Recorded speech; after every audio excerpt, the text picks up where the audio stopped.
Ele era o homem mais rico da região, um fazendeiro respeitado cujas terras se estendiam até onde a vista alcançava. Aos 35 anos, João Miguel possuía tudo: fortuna, poder e uma fazenda que era o orgulho de todos. No entanto, por trás da fachada de sucesso, escondia-se um coração endurecido, marcado por decepções passadas que o haviam levado a se fechar para o mundo.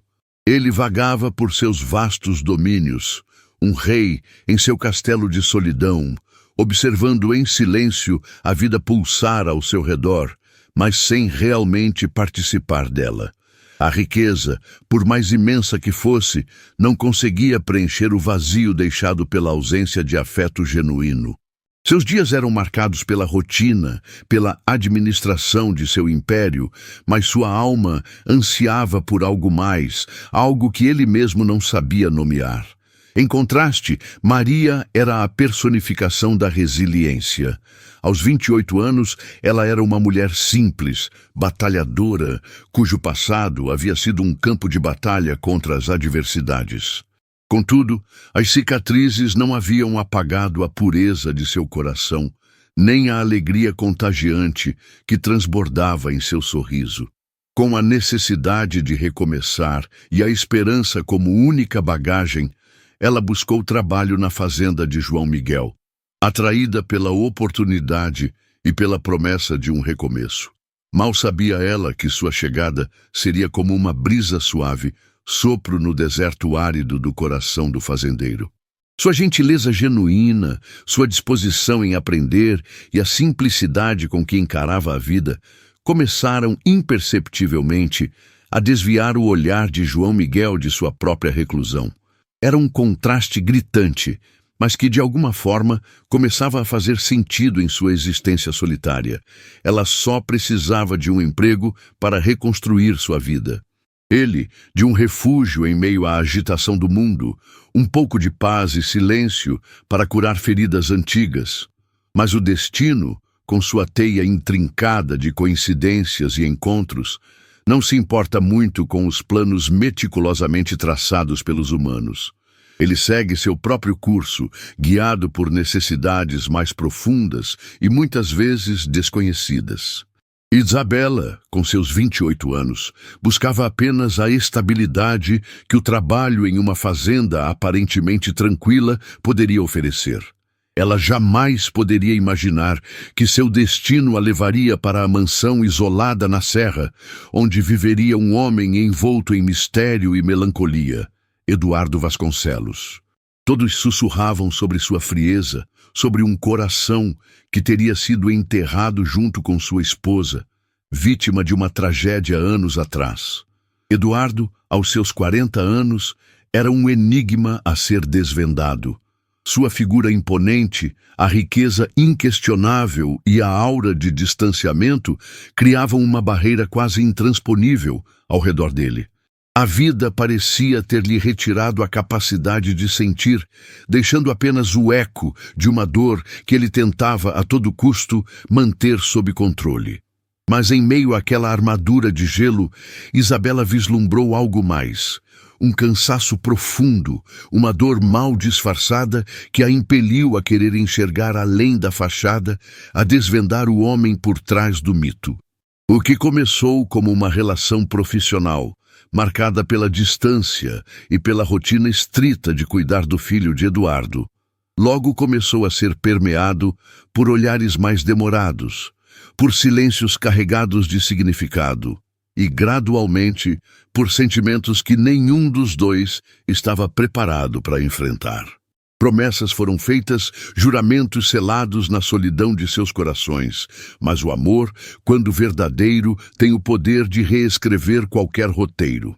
Isabela, aos seus 26 anos, chegara à grande cidade com o coração repleto de esperança e as mãos vazias. Vinda de um pequeno vilarejo onde a vida transcorria em um ritmo mais sereno e previsível, ela buscava uma nova oportunidade, um recomeço após uma série de reveses que a haviam deixado sem chão. A chance de trabalhar como babá na imponente mansão de Eduardo, um empresário de sucesso, parecia um presente do destino. Eduardo, um homem de 38 anos, carregava em seus ombros o peso de uma perda recente e devastadora, a morte trágica de sua esposa. Esse luto o havia transformado, mergulhando-o em um estado de reclusão, onde o trabalho árduo se tornara seu único refúgio, e o cuidado com o filho pequeno, um lembrete constante de tudo o que havia perdido. A mansão, embora suntuosa e bem cuidada, era um lugar de regras estritas e silêncios prolongados. O ambiente parecia ecoar a dor de Eduardo, um muro invisível erguido ao redor de seu coração, impedindo qualquer aproximação ou demonstração de afeto. Ele se movia pela casa como um fantasma, imerso em seus próprios pensamentos, raramente dirigindo a palavra a Isabela, a não ser para pontuar alguma instrução concernente ao filho. No entanto, havia uma outra presença na casa que desafiava aquela atmosfera sombria: o pequeno Lucas. O menino, com seus poucos anos, sentia a ausência da mãe de forma aguda, e em seus olhinhos castanhos residia uma saudade profunda, mas também uma chama de esperança, uma vontade genuína de sorrir novamente. Ele era o elo entre Isabela e Eduardo, o motivo pelo qual ambos se viam obrigados a coexistir naquele espaço de contrastes. Isabela, com sua natureza doce e resiliente, percebeu de imediato a fragilidade do menino e a dor que emanava do pai. Ela se dedicou a Lucas com um carinho e uma paciência que começaram a romper as barreiras invisíveis da mansão. Com ela, Lucas redescobria a alegria das brincadeiras, o prazer de uma história contada com voz suave, o conforto de um abraço sincero. Cada risada do menino, cada novo sorriso que despontava em seu rosto, era um raio de sol que tentava penetrar na escuridão que envolvia Eduardo. Ele observava de longe a interação entre Isabela e seu filho, um misto de gratidão e apreensão tomando conta de si.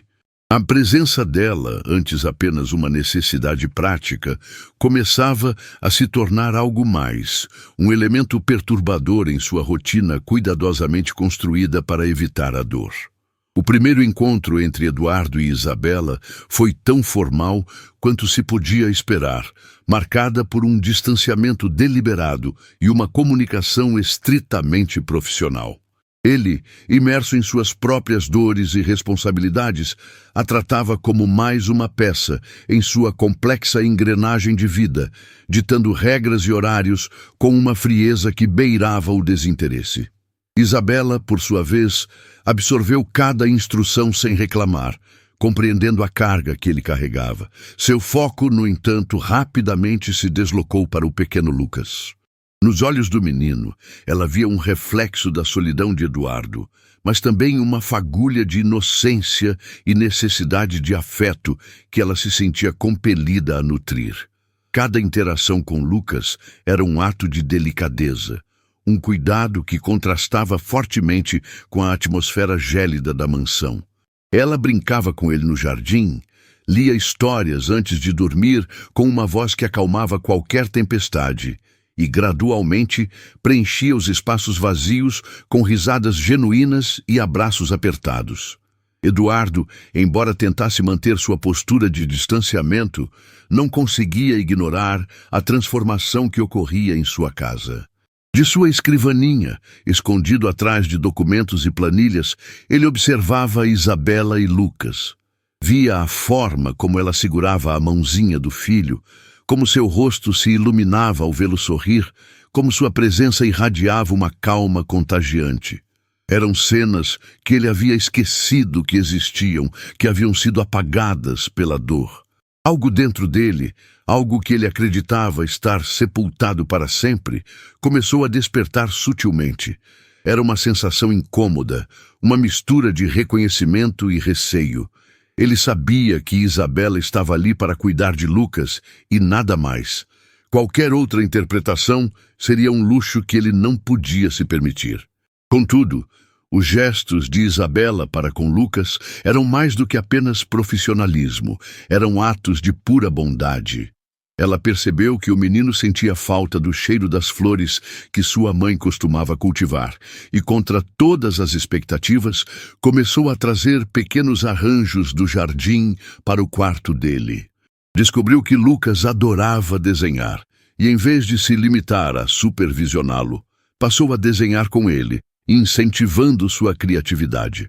Pequenas atitudes, aparentemente insignificantes, mas que ressoavam profundamente na alma sensível do menino, e sem que ele percebesse, tocavam também o coração de Eduardo. Ele via em Isabela uma força que ele mesmo havia perdido, uma capacidade de amar e de ser amado que ele achava que nunca mais experimentaria. O muro que ele havia construído ao redor de si estava, imperceptivelmente, começando a rachar, expondo a vulnerabilidade que ele tanto se esforçava para esconder. A descoberta veio de forma inesperada. Em uma conversa casual com Dona Clara, a governanta da casa, uma mulher de longa data na família Vasconcelos e confidente de Eduardo. Ao presenciar uma crise de choro silencioso de Lucas, que segurava uma pequena boneca desgastada, Isabela indagou sobre o passado, buscando entender a origem daquela tristeza profunda. Dona Clara, com a permissão tácita do silêncio que pairava naquela mansão, revelou o fardo que Eduardo carregava. Um acidente de carro, em uma noite chuvosa, onde ele dirigia e sua esposa, Helena, perdeu a vida. O peso da culpa era esmagador, transformando o amor em autopunição, e qualquer menção a um novo afeto era vista como uma traição à memória de Helena e um risco inaceitável para a sua própria vida. Com essa informação em mãos, Isabela compreendeu a frieza de Eduardo, a sua reclusão e o medo que ele nutria de se apegar novamente. Ela viu não um homem mau ou insensível, mas sim um homem ferido, aprisionado em um ciclo de dor e culpa. O desejo de aliviar o sofrimento dele e de trazer de volta a luz aos seus olhos se tornou um motor poderoso para ela. Tentou abordá-lo com delicadeza, compartilhando sua compreensão, oferecendo palavras de conforto e buscando um diálogo mais profundo sobre o que sentia. Contudo, Eduardo, ao menor sinal de aproximação, reagia com uma defensiva exacerbada. As palavras dele eram cortantes, quase agressivas, carregadas de uma dor que ele projetava em quem ousasse se aproximar. "Você não entende, Isabela", ele disse, a voz embargada por uma emoção que ele lutava para controlar. "Eu não posso e não vou amar de novo. É perigoso demais. Para mim e para quem estiver perto." Aquelas palavras, carregadas de uma resignação amarga, acertaram Isabela como um golpe. Ela percebeu que, por mais que quisesse ajudar, o caminho para a cura de Eduardo era dele e somente dele. A culpa que ele carregava era um escudo tão forte quanto uma muralha, e nenhuma força externa, por mais sincera que fosse, conseguiria derrubá-la se ele mesmo não estivesse pronto. A dor de vê-lo se afastar, de sentir a porta se fechar diante de si, era imensa. Com o coração partido, mas sabendo que sua permanência poderia apenas aumentar a sua própria angústia e a dele, Isabela tomou a dolorosa decisão de partir. O dia da despedida foi precedido por uma noite em que Lucas, sentindo a iminente separação, chorou como nunca antes. Suas lágrimas corriam sem cessar, um lamento genuíno pela iminência da partida da mulher que havia trazido de volta a alegria à sua vida e que, em sua inocência, sentia que estava perdendo mais um pedaço de sua família. O silêncio que se instalou na mansão após a partida de Isabela era ensurdecedor. As paredes, antes testemunhas de risadas infantis e da suave melodia da voz de Isabela a contar histórias, agora ecoavam um vazio palpável. Lucas, com seus olhinhos tristes, vagava pelos corredores como um pequeno fantasma, o brinquedo preferido nas mãos. Mas a alegria de volta em seu olhar havia desaparecido tão rapidamente quanto Isabela. Eduardo, em sua fortaleza de dor autoimposta, sentia o peso da casa recair sobre ele de uma forma nova e assustadora. A rotina metódica que ele cultivara para se proteger da dor agora parecia uma tortura, um lembrete constante de tudo o que ele havia deixado escapar. Ele via o sofrimento silencioso do filho e, pela primeira vez, a culpa que o consumia não era apenas pela morte de Helena, mas também pela desolação que ele estava infligindo a Lucas e, de forma mais avassaladora, a si mesmo. Havia um desespero crescente em seu peito, a sensação de ter naufragado mais uma vez, de ter perdido novamente aquilo que verdadeiramente dava cor e sentido à sua existência. Em meio a essa escuridão interna, uma voz familiar e insistente surgiu. Era Rodrigo, seu amigo de longa data, um homem que havia testemunhado de perto a lenta autodestruição de Eduardo. Rodrigo, com seu jeito direto e sem rodeios, confrontou-o durante um raro encontro fora da reclusão da mansão. "Eduardo", ele disse, a voz firme, mas tingida de preocupação. "Você vai passar o resto da vida fugindo do amor? Você vai permitir que o medo e a dor te consumam a ponto de se fechar para sempre para qualquer possibilidade de felicidade? Helena não gostaria de te ver assim, aprisionado em um sofrimento eterno. E o Lucas, Eduardo, ele precisa de um pai presente, não de uma sombra que se esconde do mundo." As palavras de Rodrigo atingiram Eduardo em cheio, ecoando os próprios pensamentos que ele tentava, em vão, silenciar. Era a verdade nua e crua, um espelho implacável de sua própria covardia. A lembrança de Isabela, de seu sorriso, de sua bondade inabalável, de como ela havia conseguido despertar Lucas para a vida, começou a se tornar uma presença quase dolorosa em sua mente. Ele percebeu que o amor não era um luxo, mas uma necessidade humana fundamental, algo que não podia ser negado sem consequências devastadoras. A decisão de Isabela partir, embora compreensível diante de sua própria intransigência, havia sido um catalisador. Ela havia lhe mostrado que era possível amar novamente, que o amor não era uma fraqueza, mas uma força vital. E ao deixá-la ir, ele havia renunciado não apenas a ela, mas a uma parte de si mesmo que ele nem sabia que ainda existia. A luta interna atingiu seu ápice.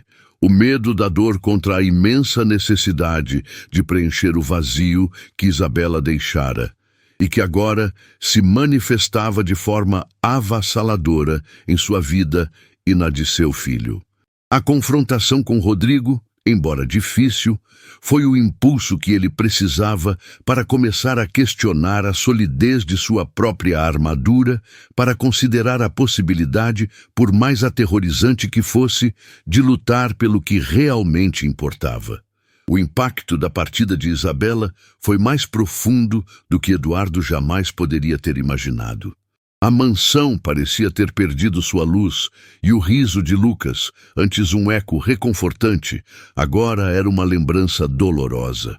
Eduardo se viu paralisado pela própria culpa, um peso que ele carregava como uma segunda pele.